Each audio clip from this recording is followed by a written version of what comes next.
आंदोलन जीवे. मैं शुक्रगुजार हूं इस शब्द के लिए, कारण महाराष्ट्रातले भाजपचे नेते सतत उठसूट आंदोलन करत होते. त्यांना काय म्हणायचं ते आम्हाला या शब्दासाठी आमचे बाबा आढावांसारखे सामाजिक कार्यकर्ते वयाच्या 90 ठामपणे उभे राहतात.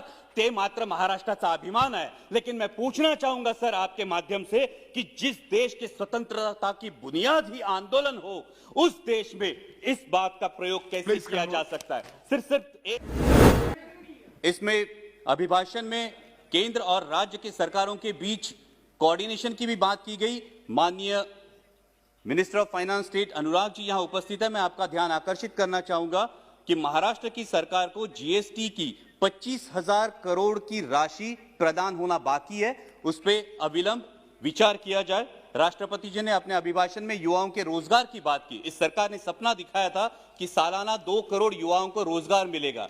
अजय मिलना तो छोड़िए, जो हाथ में था वो भी चला गया. आज 1000 नौकरियों के लिए लाख लाख युवा अप्लाई करते हैं और 4th क्लास की नौकरी के लिए ग्रेजुएट्स और पोस्ट ग्रेजुएट्स कतार में खड़े आते हैं.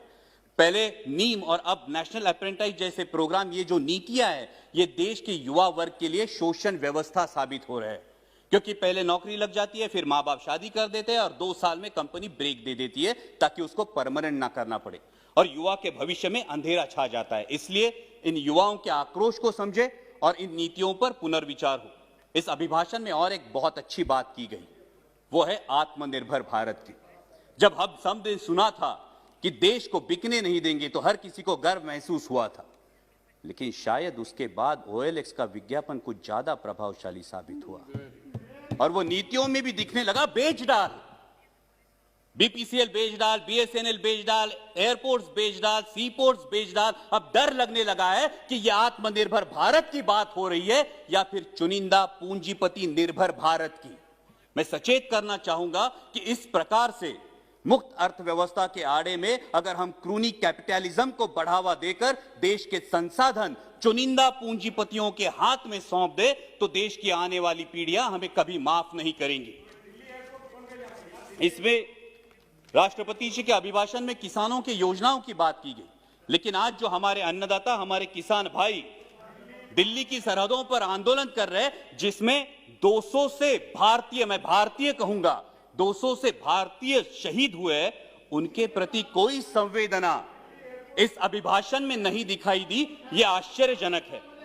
गणतंत्र दिवस पर जो घटना घटी उसकी आलोचना अभिभाषण में हुई. हिंसा का कोई समर्थन नहीं हो सकता, ना ही होना चाहिए. लेकिन उसके उपलक्ष्य में, sir please let me continue, हिंसा का कोई समर्थन नहीं हो सकता, ना ही होना चाहिए. लेकिन उसके उपलक्ष्य में इस किसान आंदोलन को बदनाम करने की जो साजिश रची गई वो निंदनीय है. पहले बताया गया कि सिर्फ पंजाब के किसान हैं, फिर बताया गया कि ये तो आड़तीय है, फिर बताया गया कि ये खालिस्तानी है. Please sit down. Bidur ji, सूचना अभिभाषण में हुई, हिंसा का कोई समर्थन नहीं हो सकता, ना ही करना चाहिए. लेकिन उसके उपलक्ष्य में इस किसान आंदोलन को बदनाम करने की जिस तरह से साजिश रची गई वो निंदनीय है. पहले बताया गया ये तो सिर्फ पंजाब के किसान है, फिर बोला गया कि ये तो आड़तीय है, फिर बोला गया ये खालिस्तानी है, और फिर तथाकथित IT सेल ने और मीडिया के कुछ नुमाइंदों ने उन्हें देशद्रोही करार दे दिया. मैं पूछना चाहूंगा कि सर, जो बाप अपने 18 साल के नौजवान बेटे को बोलता है उठ तुझे फौज में भर्ती होना है, तूने बेल्ट की नौकरी करनी है, जो मां अपने बेटे को बॉर्डर भेजते हुए बोलती है कि अगर दुश्मन ने देश पे गोली चलाई तो तूने अपना सीना आगे कर देना है, तो वो देशद्रोही कैसे दिए जाते हैं? सर, आज बेटा सियाचिन में -डिग्री सेल्सियस में देश की रक्षा कर रहा है और उसका 70 साल का बूढ़ा बाप दिल्ली की सरहदों पर अपने हक के लिए कड़ाके की सर्दी में आंदोलन कर रहा है, तो किस मुंह से बोलेंगे जय जवान जय किसान? और सर, आज तो देश को 2 नए शब्द मिले हैं. उसमें से एक है आंदोलन जीवे.